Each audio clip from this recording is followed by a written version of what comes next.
Baru-baru ini jagat maya dihebohkan dengan aksi berburu koin berhadiah dengan mengunduh aplikasi Jagat Koin Hunt. Pemburuan koin berhadiah itu menjalar ke sejumlah kota di Indonesia. Ironisnya, demi mencari koin, para pemburu koin nekat merusak sejumlah fasilitas umum. Di Kota Bandung, Jawa Barat, sejumlah warga baik dewasa maupun anak-anak ikut mencari koin dengan aplikasi yang tengah viral itu.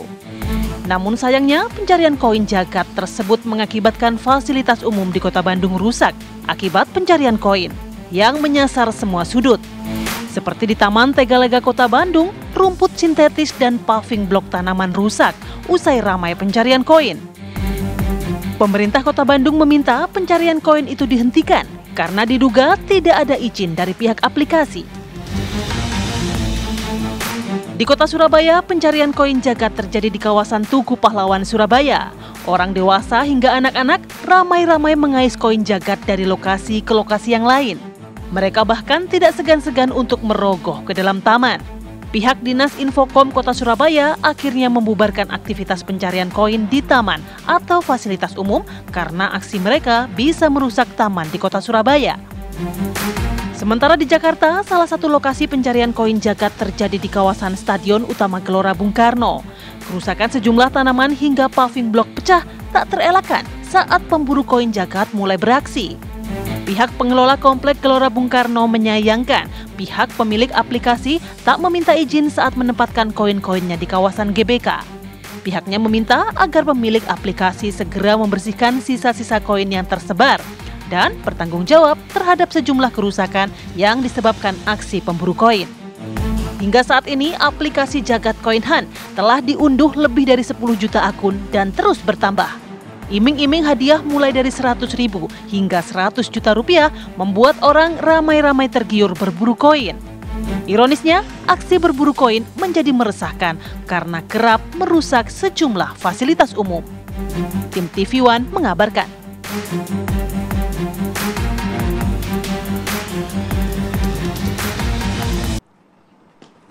Ya pemirsa, koin jagat ini jadi viral karena bukan hanya gamenya yang viral, game mah tidak masalah ya. Betul. Tapi kalau jadi dampaknya negatif, merusak lingkungan, merusak barang-barang, taman dan sebagainya, ini kan yang jadi sorotan.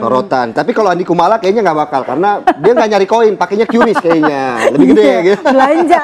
Dan di segmen ini kita akan bahas bagaimana fenomena koin jagat kemudian bisa merusak fasilitas-fasilitas umum dengan beberapa narasumber nih yang sudah ada di studio. Ada siapa saja nih, Andi Kumala? Iya, ada Mas Roy Suryo, pemerhati multimedia dan telematika. Selamat pagi. Pagi Mas Erik, pagi juga pemirsa TV One. Iya. Kemudian ada juga Mbak Yuanita Apriliandini Sirgar, sosiolog perkotaan UNJ. Selamat pagi, Mbak. Selamat pagi, Mbak. Iya, mungkin kita ke Mas Roy Suryo dulu, karena saya juga sebagai orang yang nggak terlalu doyan game ya. Bagaimana sih sebenarnya Mas Roy teknologi yang digunakan oleh aplikasi koin jagat ini? Kalau saya dengar-dengar sih mirip dengan dulunya Pokemon. Nah itu Pokemon kan memang sudah lama, sejak 2016 dulu ya kan. Ini memang belum lama, perusahaan ini kan Jagat Private Limited ini kan baru didirikan akhir 2021. Pendirinya orang Indonesia loh. Gitu. Ya, dia tapi sekolah di luar ya. Si Barry Bacon itu kan dia mengaplikasikan ilmunya. Dia orang sipil, kemudian dia kuliah di Massachusetts sama di salah satu perguruan tinggi. Kemudian dia orang arsitek. Nah, dia menggunakan prinsip yang sama sebenarnya kayak Pokemon. Jadi dia pakai augmented reality. Jadi dihubungkan dengan GPS. Cuman bedanya adalah kalau dulu di Pokemon itu kan benar-benar hanya virtual. Orang mencari itu kan paling hanya dapat poin aja. Ya, dia menang di situ. Nah, di sini koin yang ditemukan itu nanti ada nomor serinya. Nah, nomor serinya ini digolongkan nanti. Ada yang perunggu, ada yang perak, ada yang emas gitu ya. Bisa ditukar. Dengan uang tunai. Dengan nominalnya juga lumayan gitu. Menggiurkan ya, Mas Suryo. Ceritanya, tapi ada nggak yang pernah dapat? Ada beberapa yang cuman kan belum sampai ke angka yang ratusan juta ya, itu kan. Tapi memang apakah ini ada pelanggaran begitu dari aplikasinya sendiri? Ya jelas, kalau menurut saya. Apakah dia punya izin? Untuk kemudian menyentuh secara fisik ya. Pokemon Go saja dulu, itu pun nggak ada izin untuk menyentuh secara non fisik waktu itu. Tapi kan orang masuk-masuk sampai dilarang di mana-mana, dilarang main Pokemon. Gitu kan. Di mana-mana. Ini juga sama. Gitu, apa yang ada di GBK, apa yang ada di Taman Bungul di Surabaya, apa yang ada di Bandung, itu kan juga sama, dia kemudian digambarkan di kita unduh yaitu di App Store atau di Play Store. Itu kan kemudian di situ muncul lokasinya ada di mana. Ya dia kan ke sana, secara real dia ke sana.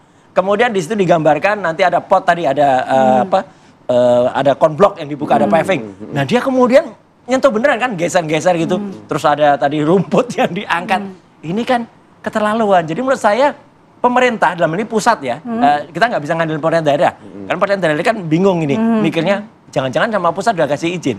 Ya kayak pagar, kayak pagar tadi lah, pagar di laut tadi. Jangan-jangan yang daerah mikirnya jangan-jangan ada izin. Makanya Komdiji, Mbak. Iya. Nah kalau melihat dari gamenya kan yang saya tangkap adalah berarti ini mirip dengan Pokemon dulu, tapi ini akhirnya ada fisik, ada koin fisik yang didapatkan. Ini bagaimana tren dari game yang saat ini menghubungkan antara atau menggabungkan virtual dengan fisik ini saat ini? Ya itu nanti lebih banyak ke sisi sosiologisnya.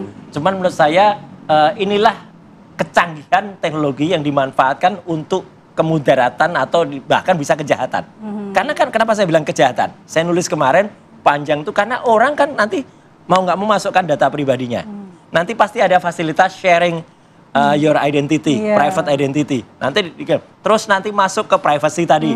Nanti bisa juga nanti apa kita misalnya gabung ke situ. Nanti ada iuran atau ada urunan segala gitu. Pasti nanti akan ke sana. Tapi udah dikaji belum? Aspek keamanannya seperti apa? Pasti Mas Roy udah ini. Pasti tidak aman. Pasti data kita itu dijual, bukan dijual lagi, dikasih murah. Apalagi yang unduh kan udah jutaan kan. Gitu. Dengan mudahnya data pribadi kita itu kita taruh gitu. Dan ya memang sekali lagi saya bilang, ini himbauan saya kepada Komdiji ya. Gitu. Segera deh ambil ini. Saya sudah lihat kemarin. Memang Pak Wamen ya, sahabat saya Mas Nezar udah mulai komen bagus gitu ya. Tapi menterinya harusnya Mutia harusnya segera dong peringatkan dia. Apalagi perusahaan ini kan ada di Singapura gitu loh. Meskipun ada juga di Indonesia. Ya, Jagat Private Limited ini. Apa dia berhak gitu loh untuk kemudian memasarkan dan semua kan otomatis terbuka gitu aja bisa. Dari handphone gitu ya, semua bisa bocor, bisa saja terjadi kebocoran. Game boleh-boleh aja, benar Mas Ilim. Game boleh-boleh aja, tapi kalau kemudian dia merusak fasilitas publik. Nah, itu yang tidak boleh, betul. Itu yang nah, kalau Bu Enta sendiri melihat bagaimana, Bu? Sebuah fenomena yang memang sebenarnya udah lama adanya, tapi kemudian sekarang berkembang menjadi perusakan fasilitas publik. Nah ini, jadi kita kalau misalnya aspek sosialnya kita bicara berbagai macam realitas ya.